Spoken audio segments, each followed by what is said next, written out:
We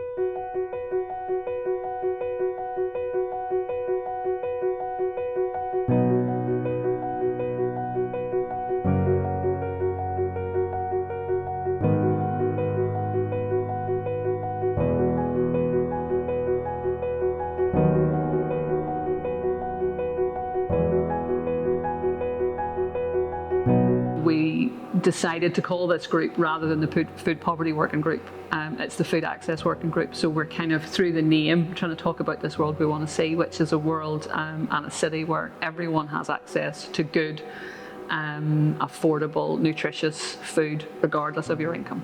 We think this golden thread through the food strategy should be, it's always about looking at the systems and the structures that in which people have to live their lives, not about kind of focusing on individual choices. So we talk a lot in the Food Ethics Council and in this group today about how we cannot expect people to make good choices if they don't have good options. So I think it's really important to reiterate the importance of any system being truly person-centric. We need to have systemic structural solutions, but they need at their core to be people-centric. Things shouldn't happen to people, solutions shouldn't be imposed on people, and co-design, participatory, that's really, really important. So let's work together. This is something that we will do.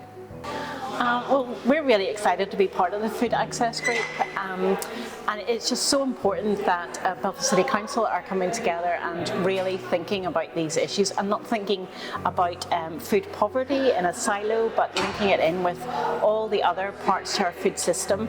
And so what we're excited about is how we bring food poverty in from the edges and make it, it's really part of the whole food system. So that includes where people are accessing their food, not just having full bellies, but actually having good quality of food. And so the options for people are always about, are there freely or affordably available good quality local fruit and veg in their area, and in too many parts of this city and this country and wider where that's not the case. And like I would say, like good veg is a human right, good bread is a human right, and kind of people roll their eyes at that kind of idea of these things being a human right, but that's because we think too much about food as a commodity, not as like a core principle or a core value that we all deserve as human beings.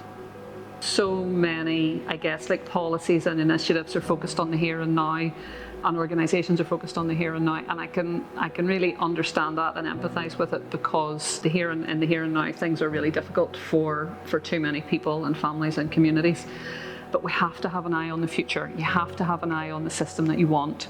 What I would like to see is a Belfast, not just where we don't have any food banks, but a Belfast where we don't have any food banks or other forms of emergency food aid, because we don't need them, because people have got enough income to be able to buy the food they want, that we've got enough people growing food in a planet-friendly way for people to be able to access that food, where those farmers and growers are able to make enough money to make a living so that their children might want to carry it on. All those different parts of the system coming together, which means that actually people are not going hungry. We don't need emergency food aid anymore, because we have a system whereby people can have the food they want, and that's what they deserve. Unsurprisingly, I agree with every word Beth has just said. I think I would exemplify the choice, the principle of choice here, in terms of meaningful choice, where we're choosing from not a two-tier food system where we choose between good and bad, but where we can choose between good and better, where we have sustainable food as our default solution, and everybody can access and afford food that meets their needs in a socially and culturally appropriate way. We as a Food Access Working Group don't have all the answers or all the solutions.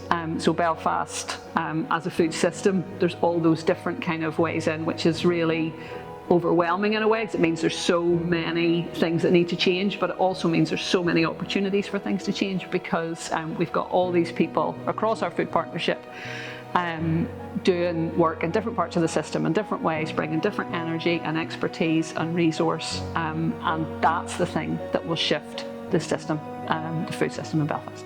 Yeah, we talk about the coalition of the willing, but there's nothing like food. Bring people around a table, have a good meal with each other together, and the conversation will flow.